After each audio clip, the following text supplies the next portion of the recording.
Good morning to everyone. Kaka-receive ko lang.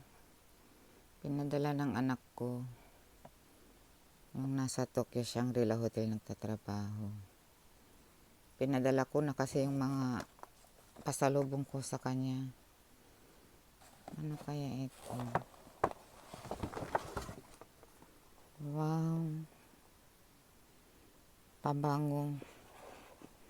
Alam niyang mahilig ako sa pabango. Ito pala ang dami kong pinasalubong sa kanya. Ito pala yung pabalik niya.